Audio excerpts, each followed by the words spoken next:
Hey, this is Jim at freechartvideos.com using time-honored techniques to understand modern markets. Today we're going to look at the S&P, and I think we're going to take a quick look at gold and maybe a few other things, but mostly the S&P. Then we'll move on to a couple of other market items of interest. I'll remind you again that this video is for educational purposes only and is not intended to be any form of investment advice. I can draw lines on charts, but you have to draw your own conclusions from your own due diligence and make investment decisions that are suitable for your financial situation. I'm not a licensed professional, just a guy that draws lines on charts. So let's start off with, well, let's change things up.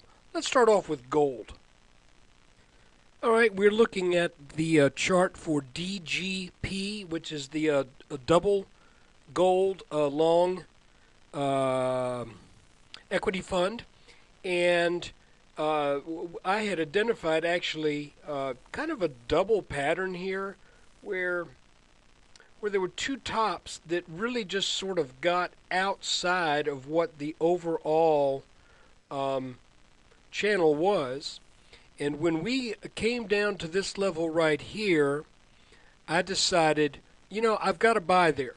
And I've got a video that I did on that also included this line that kind of supported my idea that, let me make this a different color, kind of supported the idea that gold is in this channel, that it should bounce at this channel line, but doubly, no pun intended, it should bounce on this line, making this having been a back test of the breakout that happened back here in late, when was that?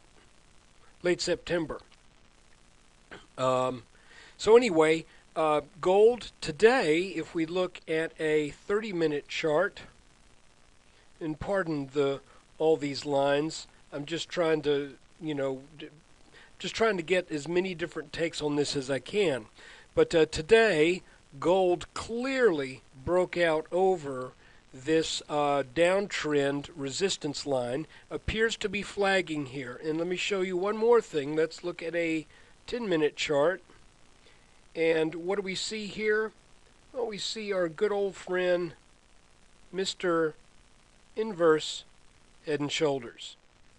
And you can see this is the neckline, left shoulder, head, kind of an elongated right shoulder, but it got up over this line and pulled back. By the way, there is an alternate to this neckline. You know, one might make the case that it should be here and that this is a double head. So, let's leave that there. Tell you what, let's split the difference. Let's keep that in mind, because there's always the possibility that we set up a deeper pullback to under 38.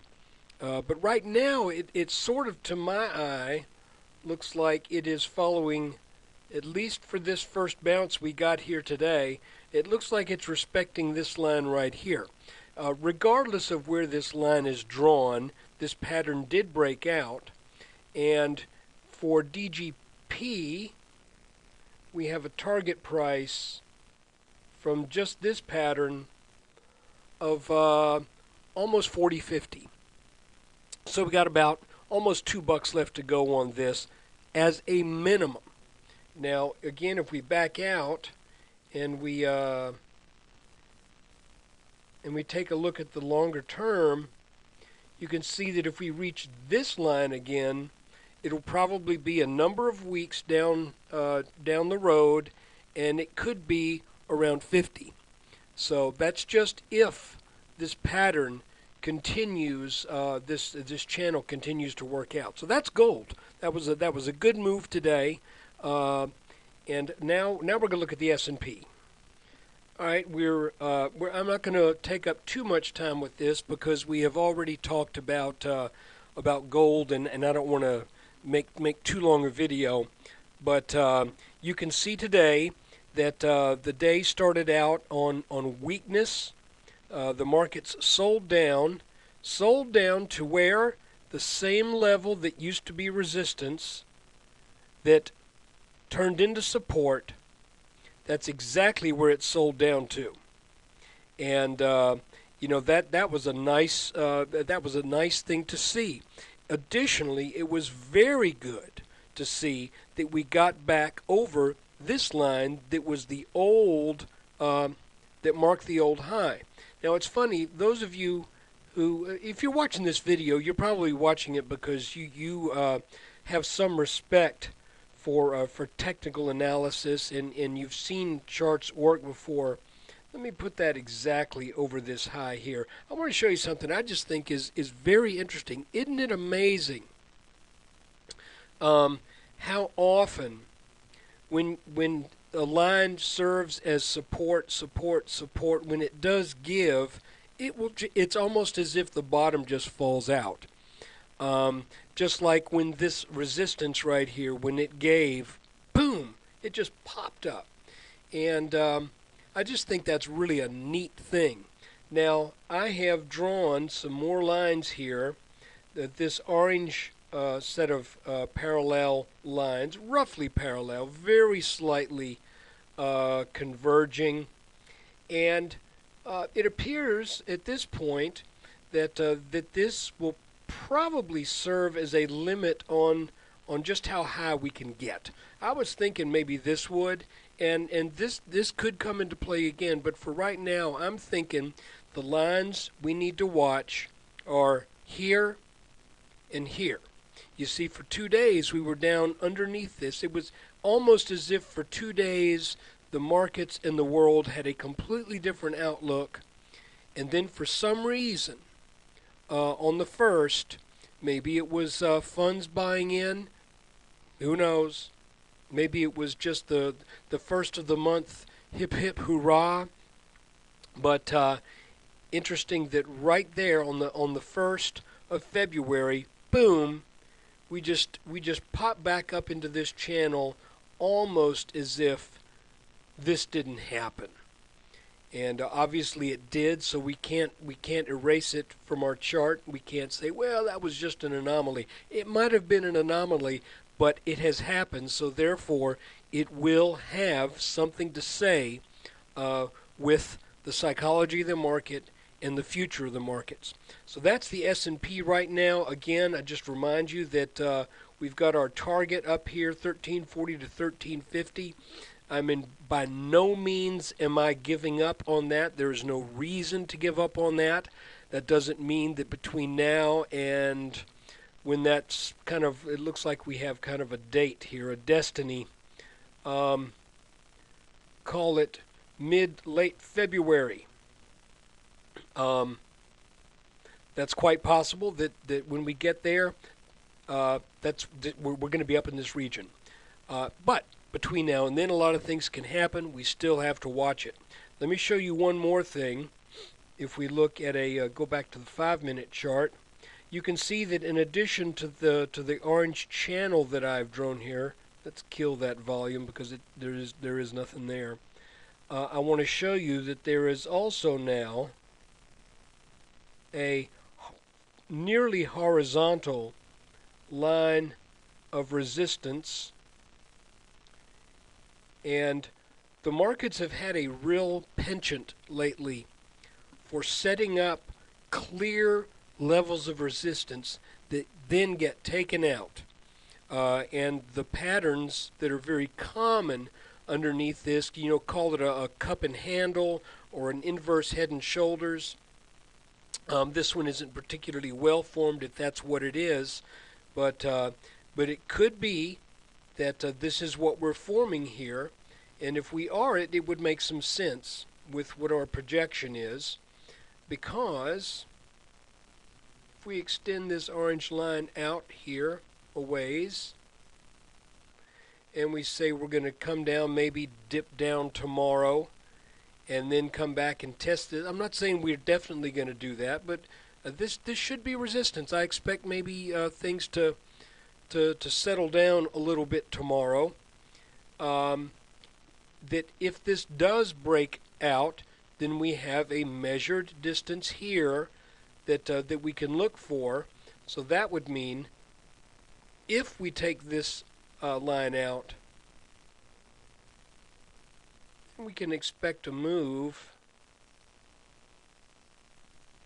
And I'm not saying it happens here. I'm just measuring. Moved about 1322. Again, we have to watch it. We have to see if what we are proposing as a possibility right now actually happens. It may not. So until this breaks out and forms and shows us a pattern, it's nothing right now but conjecture. So what I just spent the past minute telling you is conjecture. This is not an inverse head and shoulders pattern. This is not a cup and handle. It's just wiggles on a chart right now that have shown that there is resistance up around, where is that? Let me get my little...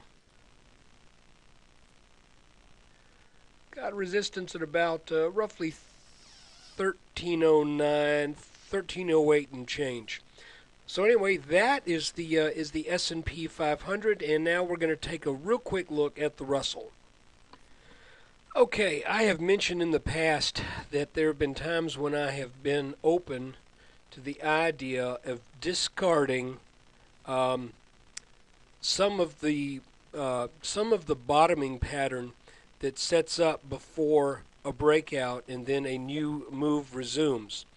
And I have decided to do this with the Russell because it seems to just be working that way.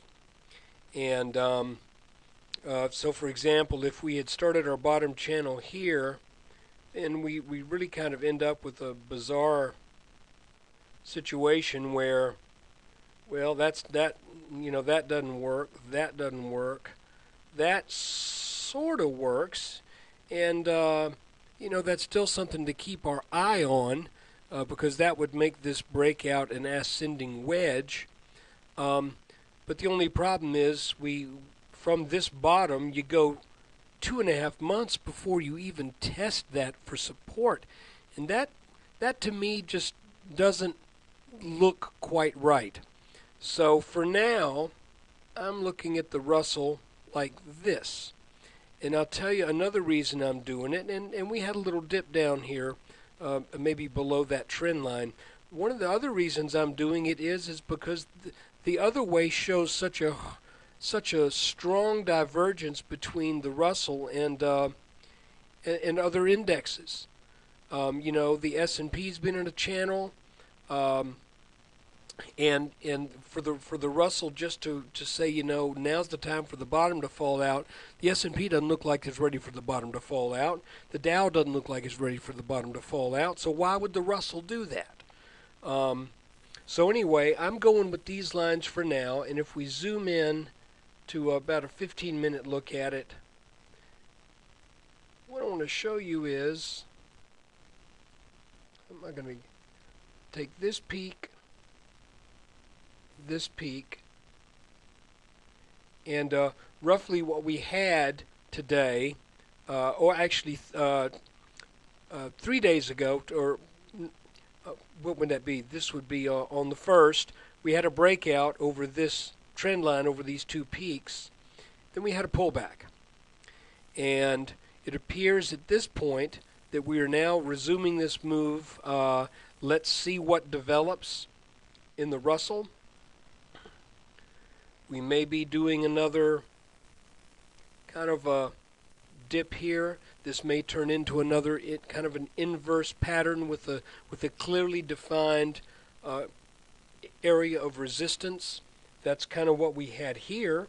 And if we draw the line across here, you can see it broke out, came back tested a little strongly, then it came back up, back tested a little strongly. So, the Russell may be in better shape than what I was thinking and what a lot of people were thinking, if you're willing to consider the possibility that maybe this low right here is not a good place to start your analysis for the channel.